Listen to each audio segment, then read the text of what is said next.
Bonjour, notre proposition porte sur la méthodologie des ingénieries didactiques coopératives et plus largement des recherches collaboratives. Je suis Antoine Lebouil et je présente les travaux réalisés avec Danae Arnantonaki et Jean-Marie Boilevin. Notre objectif est plutôt de poursuivre une réflexion sur la méthode des recherches collaboratives que de présenter des résultats de recherche.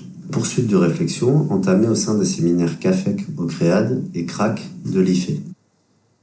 Danae et moi sommes doctorants de Jean-Marie Boilevin et nous avons chacun mené une recherche collaborative à petite échelle puisqu'il y avait seulement 2 ou 3 enseignants pour un chercheur.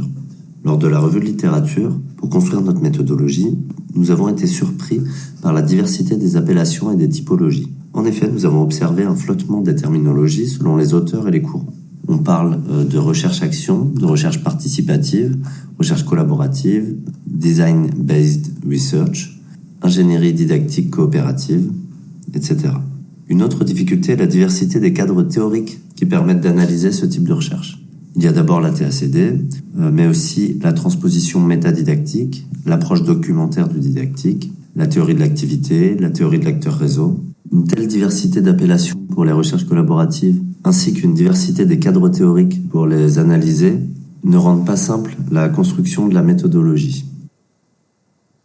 Pour répondre à ces difficultés, il nous semble intéressant de plonger au cœur de ce qui fait la méthodologie de recherche.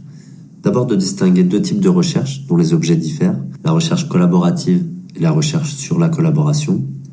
Ensuite, nous pensons que la méthodologie doit être articulée d'abord à un raisonnement logique et nous mettrons en avant l'abduction comme inférence. Elle doit aussi être articulée à un arrière-plan épistémologique et nous mettrons en avant ici le réalisme critique. Ce sont ces 3 types d'explicitation qui doivent nous permettre de produire des preuves de manière rigoureuse. Nous distinguons 2 types de recherche. D'abord la recherche collaborative, dont l'objet est un dispositif pédagogique en situation de classe, et la recherche sur la collaboration, dont l'objet est le dispositif de recherche collaborative. Ces 2 types de recherche n'ont pas le même questionnement initial. Pour la recherche collaborative, ça va plutôt être comment mettre en œuvre ou améliorer un dispositif pédagogique, tandis que pour la recherche sur la collaboration, ce sera comment fonctionne le dispositif de recherche collaborative et comment l'améliorer. Les acteurs diffèrent aussi, puisque les acteurs d'une recherche collaborative vont être les enseignants, les inspecteurs, les conseillers pédagogiques, les directeurs d'établissement, les chercheurs, mais aussi parfois les parents, les élèves, tandis que pour la recherche sur la collaboration, ce sont le plus souvent que des chercheurs qui y participent. Concernant les points communs, ces 2 types de recherche visent la réflexivité collective au service d'un dispositif, mais aussi des allers-retours entre dispositif et réflexion au niveau méta. Nous sommes donc dans une démarche itérative qui est à visée descriptive et transformative, et les 2 dépendent fortement du contexte. Ces 2 types de recherche peuvent avoir lieu en des moments séparés, mais aussi parfois elles s'entremêlent et se nourrissent l'une et l'autre. La distinction entre les 2 types de recherche est alors plus difficile. Une autre explicitation qui nous semble nécessaire est celle du raisonnement logique. Il est souvent implicite dans la méthodologie, or il permet de mettre en avant la création d'hypothèses et leur réfutation ou corroboration. Nous pensons que l'abduction comme inférence logique mérite plus d'attention au vu de son potentiel heuristique. Peirce y fait beaucoup référence, mais parfois dans des sens différents. On retient souvent cette version. Le fait surprenant C est observé, mais si A était vrai, C serait une évidence. Par conséquent, on peut suspecter que A est vrai. L'abduction est de plus en plus mentionnée, notamment en recherche qualitative, et des auteurs militent pour étendre son usage en sciences de l'éducation. Le didacticien des sciences, Jean-Yves Cariou, fait 2 propositions intéressantes. D'abord, distinguer l'abduction créative et l'abduction corroborative. Pour l'abduction créative, c'est « je constate C, j'imagine l'hypothèse H telle que si H est vrai, elle implique C ». Et l'abduction de corroboration, « je considère l'hypothèse H telle que si H est vrai, elle implique C ». Je constate C, l'hypothèse H est alors corroborée. La seconde proposition est de considérer la démarche scientifique comme une démarche hypothético-abductive et non hypothético-déductive. Cela permettrait de mieux faire apparaître les corroborations.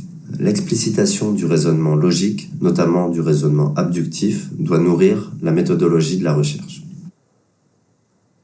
La méthodologie repose également sur un arrière-plan épistémologique, qui dépend d'hypothèses ontologiques sur la nature du réel et d'hypothèses épistémiques sur la nature des connaissances sur le réel. Gouba et Lincoln, en 1994, proposent une typologie de 4 paradigmes de recherche qualitative: le positivisme, le post-positivisme, la théorie critique et le constructivisme.